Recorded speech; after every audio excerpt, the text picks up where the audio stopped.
Mercury and Venus. Two hostile worlds that suffered very different fates. One, very much alive and seething with treacherous forces of nature.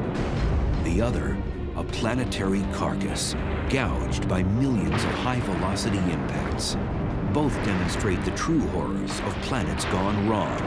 Mercury and Venus, the inner planets.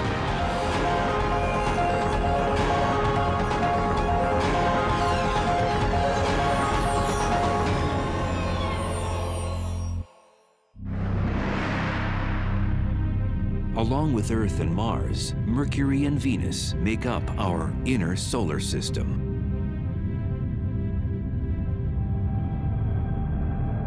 Jupiter, Saturn, Uranus, and Neptune. These planets farthest from the Sun make up the gaseous outer worlds of the solar system. Over 4 billion years, the inner planets bound enough interstellar debris to become rock solid. Why do we study planets? Why do we study astronomy at all? We someday need to go beyond the planet Earth if we expect to survive as a species for a very long time. And we need to know what's out there and what the nature of the universe is. We're studying worlds where things are exotic, but the basic processes of physics and chemistry at work are really the same that we see here on Earth. Millions of miles separate us from our rocky cousins.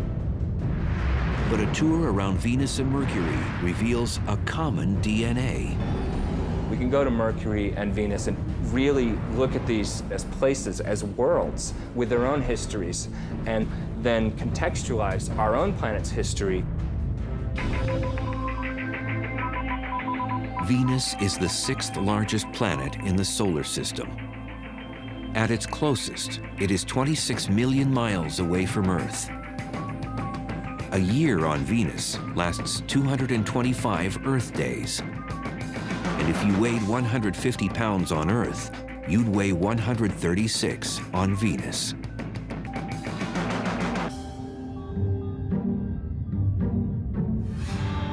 Venus.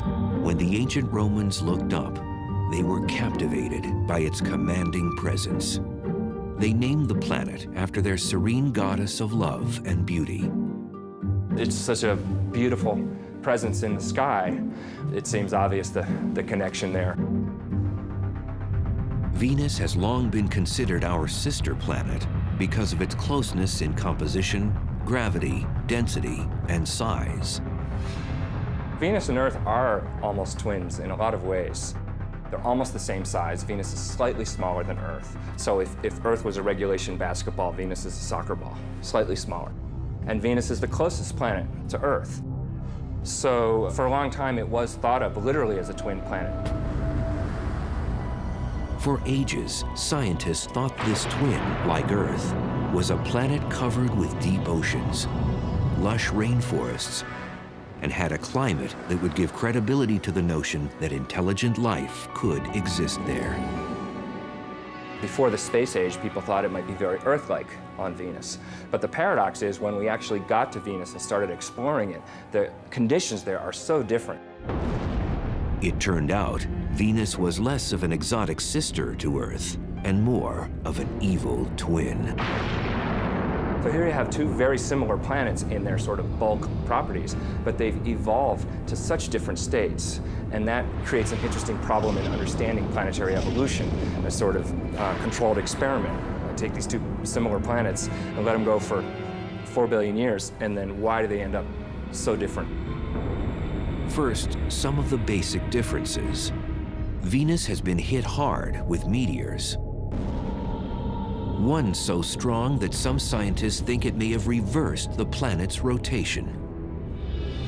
Venus has a very slow rotation, and it has what we call a retrograde rotation. So it spins backwards compared to the direction of spin of all the other planets. Because of this retrograde rotation, the sun rises in the west and sets in the east. And the Venusian days are long ones. The amount of time from one sunrise to the next is about 8 Earth months. But the orbital pattern and long days aren't what make Venus so intolerable. In part, it's the wicked climate. With a surface temperature of 900 degrees Fahrenheit, Venus is the hottest planet in the solar system. Travelers there would have their trip cut short in no time.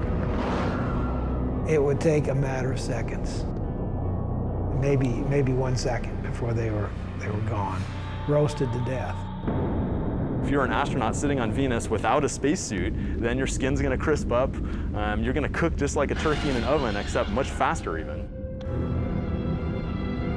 The unforgiving heat wave is created by a process called the greenhouse effect, the identical process that keeps Earth's climate in check and teeming with life.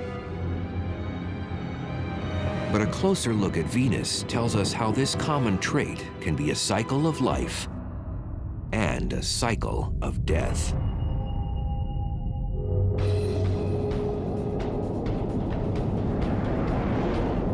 Today, our own temperature is on the rise, and scientists found the possible cause behind it up on Venus. Global warming is a result of greenhouse gases that are growing and growing and growing, and therefore we're getting hotter and hotter. When we looked at Venus, we said, aha, here it is actually happening. In the 1990s, after the Magellan spacecraft was launched, planetary watchdogs began turning to Venus to surmise just how bad it could get here on Earth. Space exploration has told us a lot about the Earth and the environment it's in. And in fact, the greenhouse effect that everybody's talking about with global warming was actually discovered on Venus. What they found out about Venus shed new light on how fragile Earth's greenhouse effect really is. And Venus didn't always used to be this hot. We think that early in its history, it was more Earth-like on the surface, and it lost its oceans due to what we call a runaway greenhouse effect. So Venus is an example that certainly that global change can happen on a planet, and it's sort of a worst-case scenario. We don't have to turn Earth into Venus before we're in trouble. We just have to move a little bit in that direction. And we are moving in that direction. But the real value of studying Venus, it allows us to test our climate models. Through computerized general circulation models, or GCMs, scientists were able to calculate temperature increases on Earth based on the amount of greenhouse gases on Venus. So just how does Venus's greenhouse effect work and make the planet so hot? This is Biosphere 2. Located along the foothills of Arizona's Santa Catalina Mountains, it was built by a group of researchers to explore the idea of colonizing other planets. It is the largest greenhouse on Earth. Biosphere is a perfect example of a greenhouse because it's a big building with glass panes that let the sun in, and the air is really hot in here. The solar rays that penetrate the glass panes cause the temperature inside to rise. The air heats up, but then the air cannot escape, cannot move vertically into the atmosphere because of the walls. The windows trap the heat, warm the building, and provide the plants and trees with a livable climate. On Venus, greenhouse gases don't exactly trap the sun's heat, but they greatly slow the rate at which it can escape. The greenhouse effect on any planet is a situation where the surface temperature becomes hotter because of gases in the atmosphere that trap the heat while letting in the sunlight. These same greenhouse gases that would prove to be fatal to us on Venus are essential to life on Earth. Without the greenhouse effect, the average temperature would be far below freezing, the oceans would be totally or almost totally frozen, and it's not even clear if life would exist on the Earth.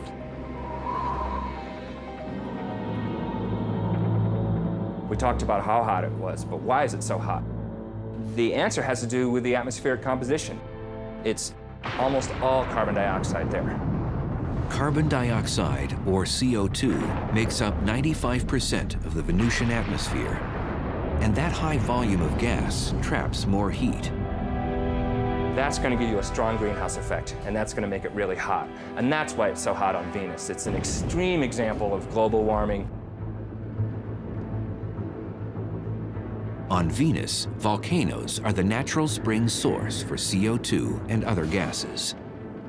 It's a process atmospheric chemist Jeff Sutton studies on Earth at Hawaii's Kilauea volcano.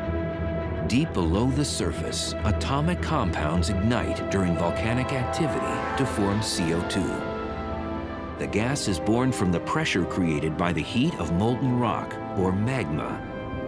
It rises towards the surface and reaches the summit magma storage complex. The pressure is decreased on the magma.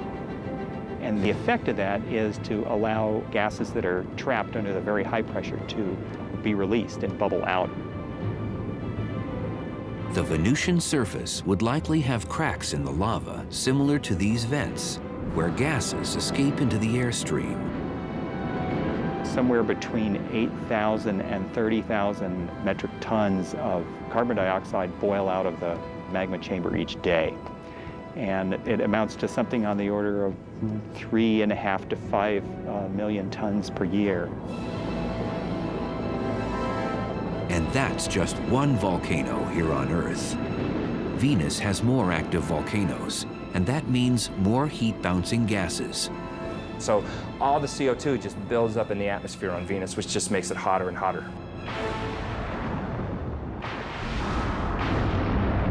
The 900-degree heat isn't the only trait that makes Earth's twin seem a menace. 30 miles above the scorching ground of Venus, there's havoc occurring on the planet that makes 900 degrees Fahrenheit feel like a cold front. Electrical mayhem, where split-second jolts can reach 50,000 degrees. Each spark of light contains 100 million volts of electricity. Lightning occurs on both Earth and Venus when electrical charges store up enough energy until they release a spark.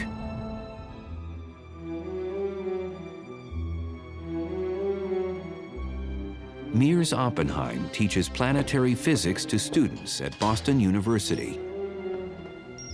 And researchers like him get in on the action at Boston's Museum of Science. In their caged lighting exhibit, 30-foot-high domes motor up to simulate how lightning is generated on Venus. And then, it's showtime.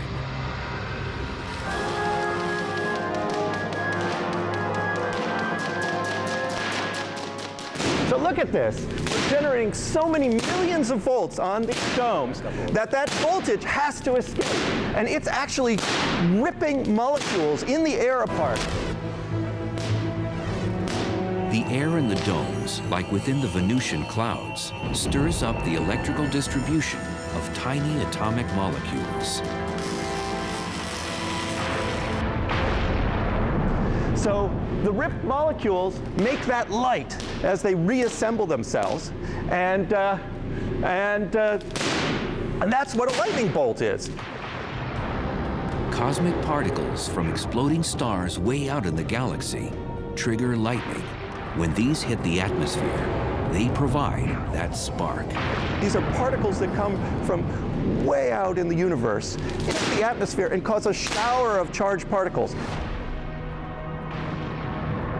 And on Venus, you'd probably have real lightning to the extreme extent and contain enormous amounts of energy and go for miles and miles. On average, lightning hits the Earth more than 3.1 billion times a year. The number of times lightning hits the ground on Venus? 0. The atmospheric pressure on Venus is 90 times greater than on Earth because the weight of the atmosphere created by gases is heavier. This prevents Venusian lightning from hitting hard ground. Instead, it is restrained to the clouds. There's just too much resistance in that very thick air for a lightning bolt to get through. It's much easier for lightning to discharge from cloud to cloud. And besides appearance, there's little else that's Earth-like about Venusian clouds. In fact, the main ingredient that creates them is toxic enough to burn through human flesh.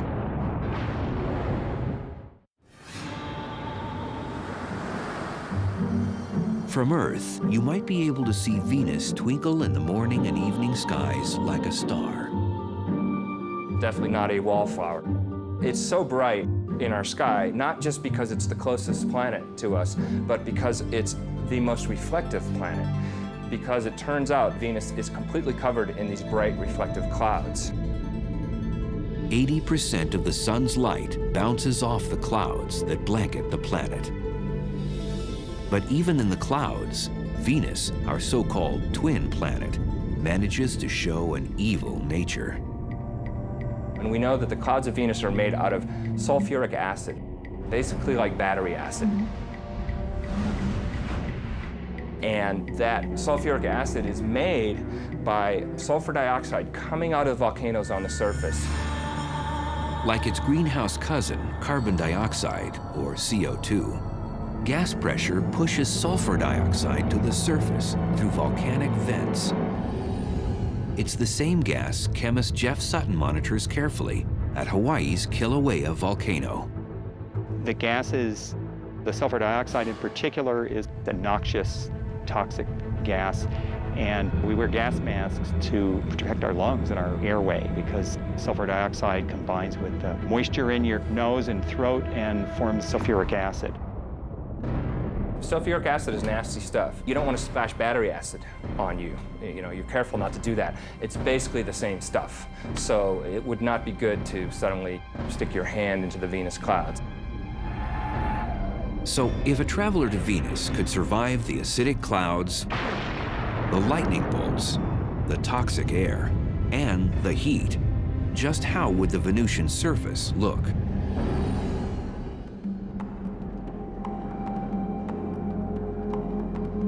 Volcanologist Jeff Burns with the United States Geological Survey, or USGS, circles the globe to understand what drives volcanic activity on the inner planets. When Burns imagines the surface of Venus, he considers the dark, eerie wasteland of Kilauea's lava fields on the big island of Hawaii. It's very instructive to be able to come here and study this volcano to compare it to volcanism that has occurred on the surface of Venus. We can actually come out here to the field and study things. We can actually take samples and look at them in detail. Geologists expect the amount of volcanoes on Venus far outnumbers the 1,500 or so on Earth. Some estimates range from 100,000 to over 1 million volcanic features on Venus. With that many volcanoes, lava rock makes up 70% of the Venusian surface, just like it makes up much of Kilauea's terrain. The ground becomes solid when the lava cools into hard rock. Having a rock on Earth is our best analog for trying to understand rocks on the other planets. Basaltic rocks are the most similar to the Venusian plains. Basalt is the most common type of lava rock found on Venus and throughout the inner solar system. The minerals freeze into glass and small crystals, a total transformation from what lava looks like when it streams out of the volcano. When lava is actively flowing across the surface, it's incandescent and typically looks red.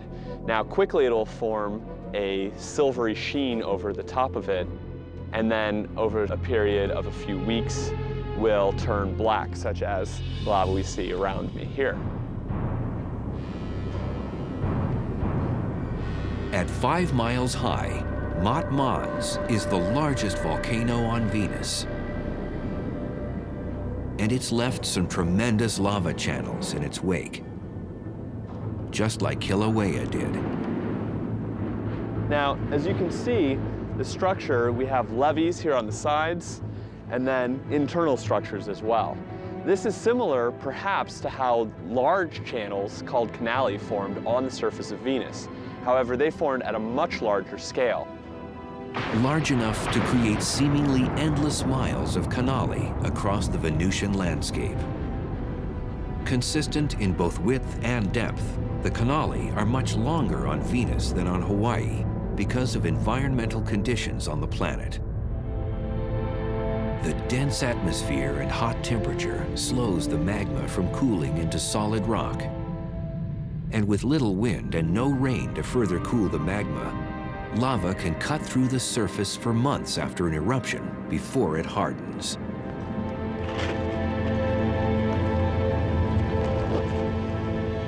On Venus, if you did see layering, you would expect to see layer after layer of volcanic rock that would all be relatively black and basaltic in composition.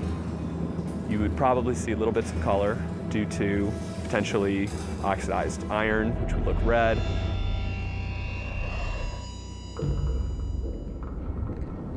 Typically, basaltic lava flows are glassy enough that, in fact, you would actually cut your hand. They can be extremely sharp. They tend to quench and form glass.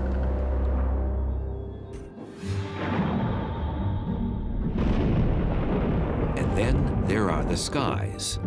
That heavy Venusian cloud cover diffuses most of the direct sunlight. So it would be a lot darker on the surface of Venus during the day than it would be here on Earth. Also, because the light is scattered very efficiently, you tend to lose shadows. So everything is lit fairly consistently across the surface. And then additionally, because of the composition of the atmosphere, everything would tend to have more of an orangish tinge to it.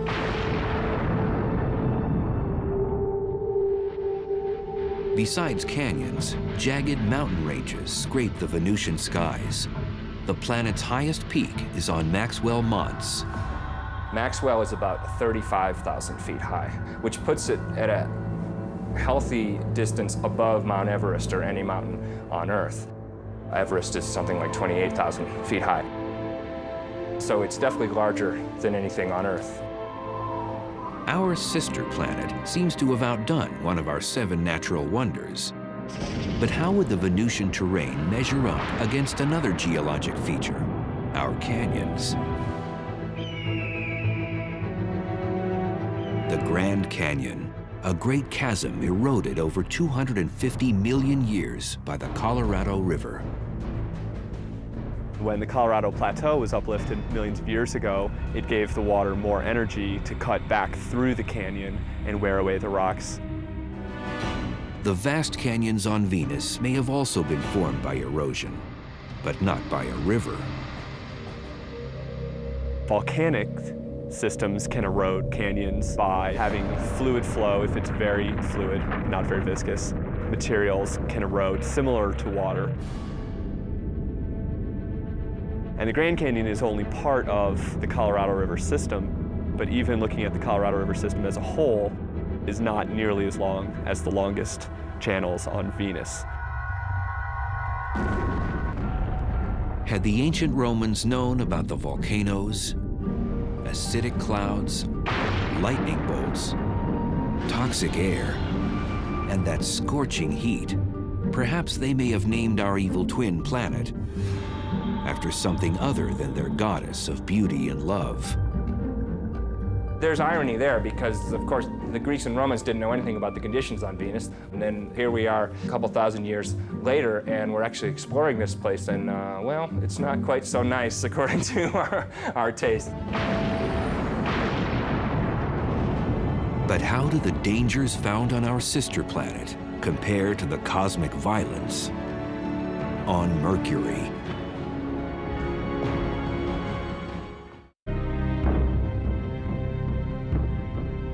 "48 million miles away from Earth, Mercury's dust-covered hills and empty plains stretch as far as the naked eye can see." It's a colorless body. I mean, it does not have really any colors like you see on Mars or the Earth or even Venus for that matter. Dr. Robert Strong with the University of Arizona's Lunar and Planetary Lab has been a chief authority on planetary geology for more than 35 years.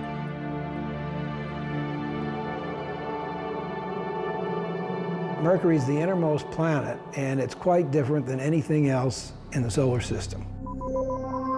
At 36 million miles, Mercury is the closest planet to the Sun. The planet has no known moons. Mercury has no atmosphere.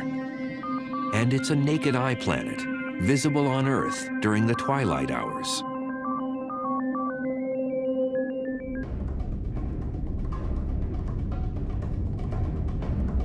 With a diameter 60% smaller than Earth, Mercury is the solar system's scrawniest planet.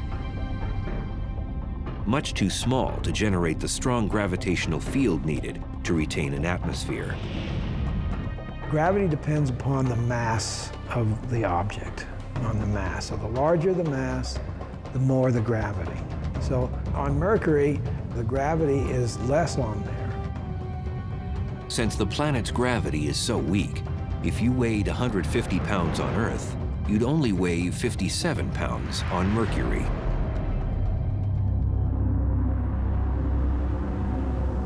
Planet size matters when it comes to the internal heat needed to sustain geologic activity.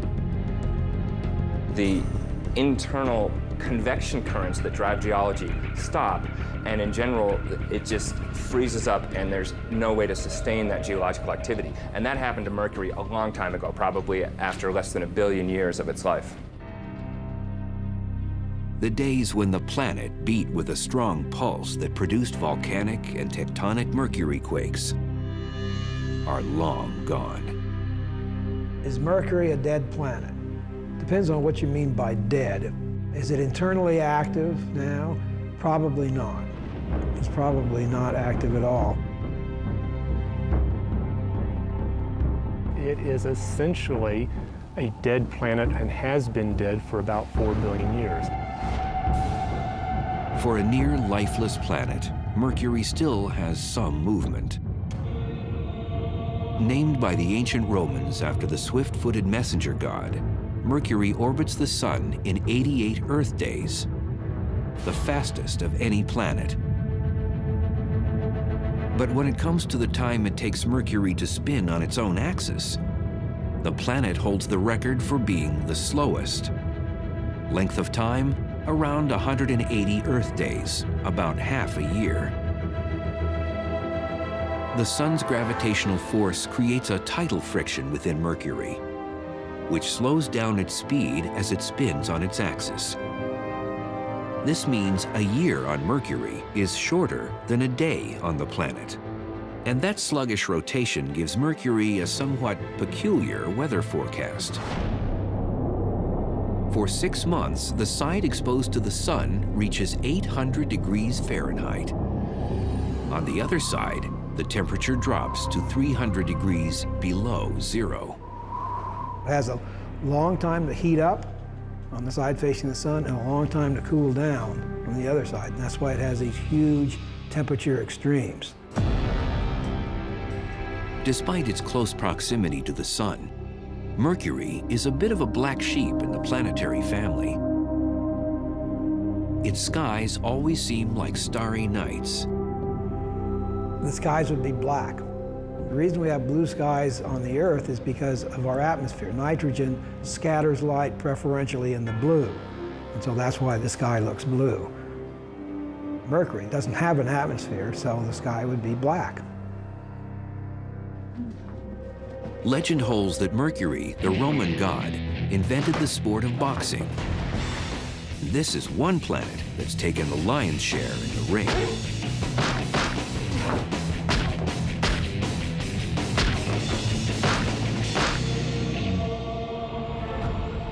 Mercury has had millions of meteors and asteroids explode on its surface because it doesn't have an atmosphere to protect it. Our atmosphere guards Earth from most impacts, like a force field. When a small object slams into it, usually at more than 10 times the speed of a bullet, the collision with air molecules vaporizes it into a gas. The Earth is shielded from small impacting objects by this wonderful thing that we call the atmosphere. And for small objects, weak objects, they will be completely destroyed by those forces long before they get here to the geologic surface of our planet.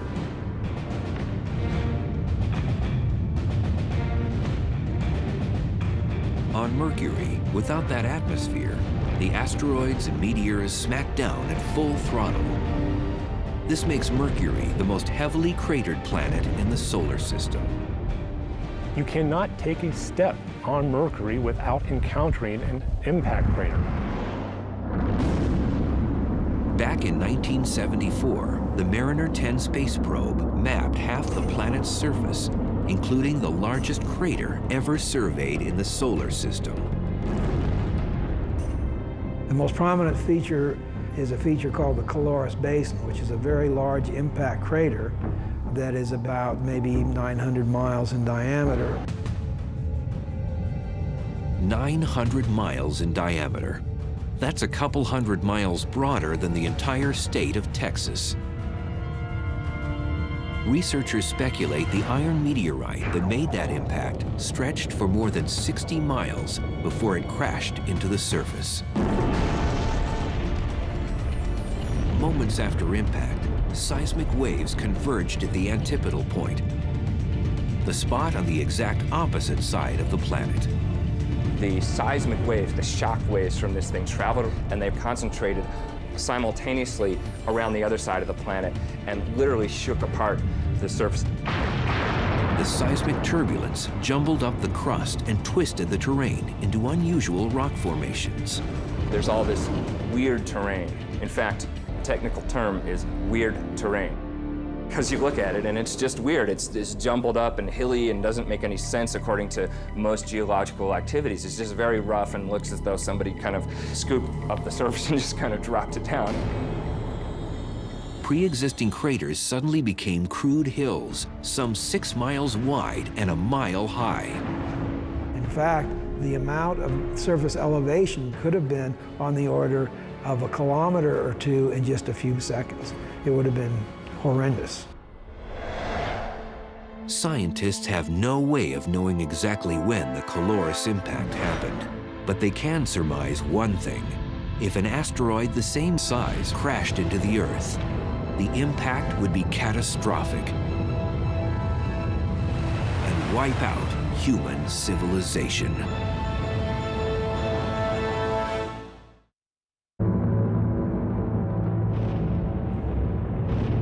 Countless meteor and asteroid impacts have left Mercury scarred with dents and crater rings. Today, the planet looks beaten, a terrestrial corpse. Like Mercury, Earth's surface is vulnerable to bombardment. And Arizona's meteor crater is one of our most preserved and Mercurian craters. The desert basin has given geologists a better understanding of what happens when a meteor strikes Mercury's surface. Upon impact, energy from the shock wave rips through the surface and moves tons of rock upward to shape the crater. And that flow of rock excavated this bowl-shaped cavity and deposited debris on the landscape for kilometers around. Same energy swept up the crater walls and caused these flat-laying layers of rock behind me to actually be uplifted. And the rock, under the influence of shock, wasn't behaving brittly like rock does, but more like taffy. This is one of the hallmarks of impact craters, not only here at Meteor Crater, but anywhere in the solar system. But imagine if the mighty object that formed Mercury's Caloris Basin crashed down on the site of Meteor Crater. It would be a massive explosion with chunks of molten material flying around the Earth ballistically, re-entering the Earth's atmosphere and causing just massive meteor showers everywhere. For nearly 7,500 miles, the shock wave would rip up the soil and stir up tsunamis with 2,000-foot waves.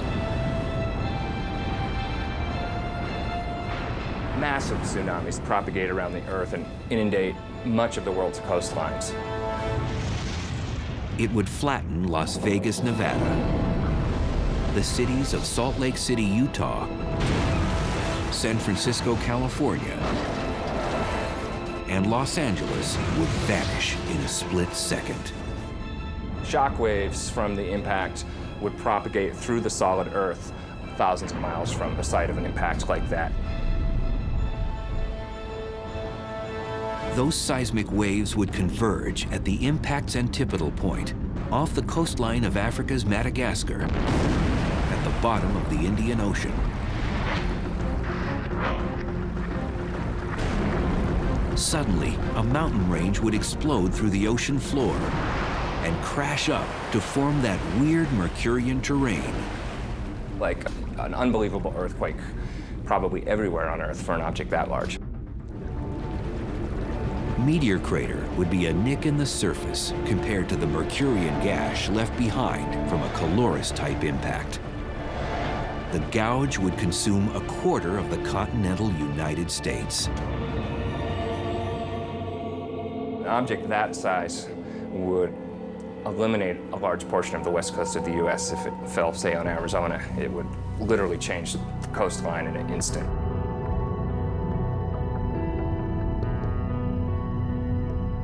Back on Mercury, those craters give it an iconic stature in the solar system, and some of these pockmarks harbor mysteries. When the radar at Puerto Rico's Arecibo Observatory honed in on Mercury's poles, it picked up something that left researchers befuddled. Ice, of all things. One of the hottest bodies in the solar system, and it has ice in the poles. And the reason it has ice there is because Mercury is a heavily cratered surface. And so craters in the polar regions, the inside of them, are constantly in shadow. That's because Mercury is vertical relative to the plane of its orbit. So some crater floors never receive light or heat from the sun. But with no obvious water source on the planet, that begs the question, how did the ice get there? Scientists believe the mystery ice could have come from a comet. Comprised of rock, dust, gases, and ice, comets come from the outer reaches of the solar system, where the temperatures are much colder. Could this ice just be on the bottom of permanently shaded craters, or could it be ice that's sort of covered up by a layer of dust which is shielding it from sunlight? We really don't know. Besides these comet collisions, there is yet another type of crater on the planet, and they weren't formed by anything that fell from the sky. Instead, an Earth-like force of nature created these holes, and it generated deep from within the planet's core.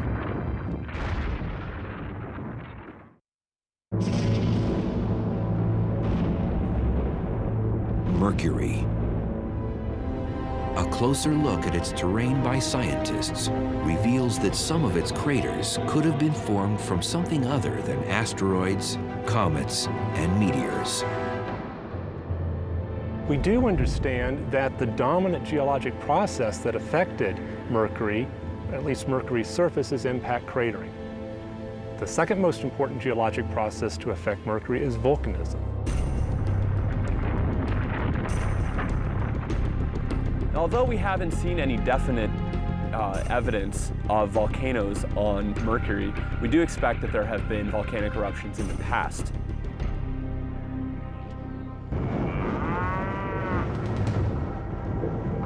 This remote cow pasture, a 3 hours drive north of Phoenix, might contain a telling link to Mercury's volcanic history. The cratered hills are extinct cinder cone volcanoes, and geologists suspect similar ones can be found on Mercury. This is a cinder cone. You can see behind me there's a large crater in the center, which is typical of cinder cones. These volcanoes do have their differences with Mercury's cinder cones.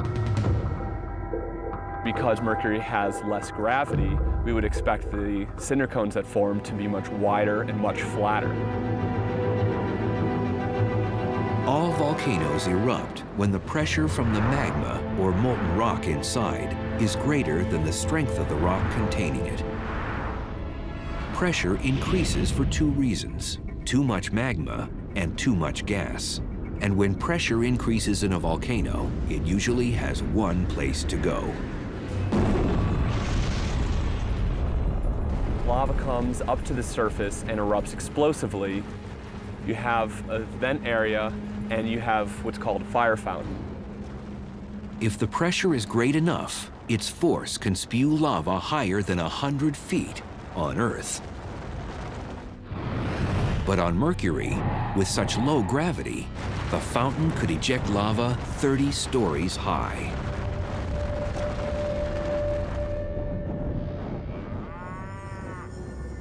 While these cinder cones in Arizona may illustrate our shared volcanic heritage with Mercury, to witness an eruption there firsthand and watch the cinder cones form would be a whole other experience.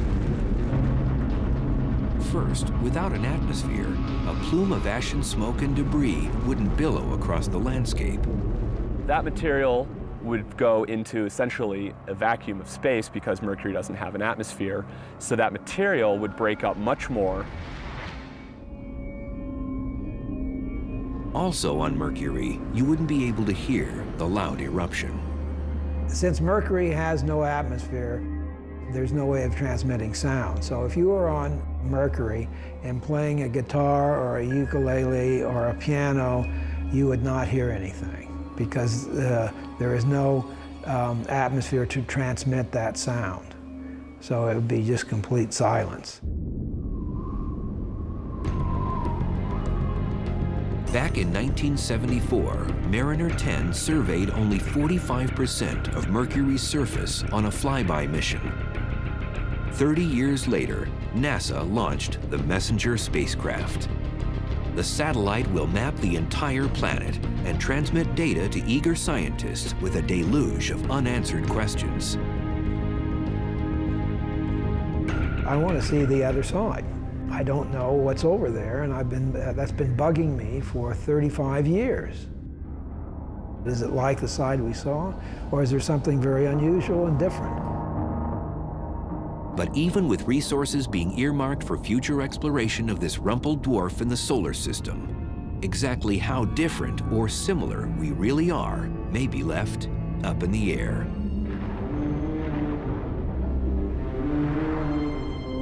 Despite the harsh conditions on Mercury and on Venus, a close look around our own backyards reveals the good, the bad, and the ugly of the inner planets.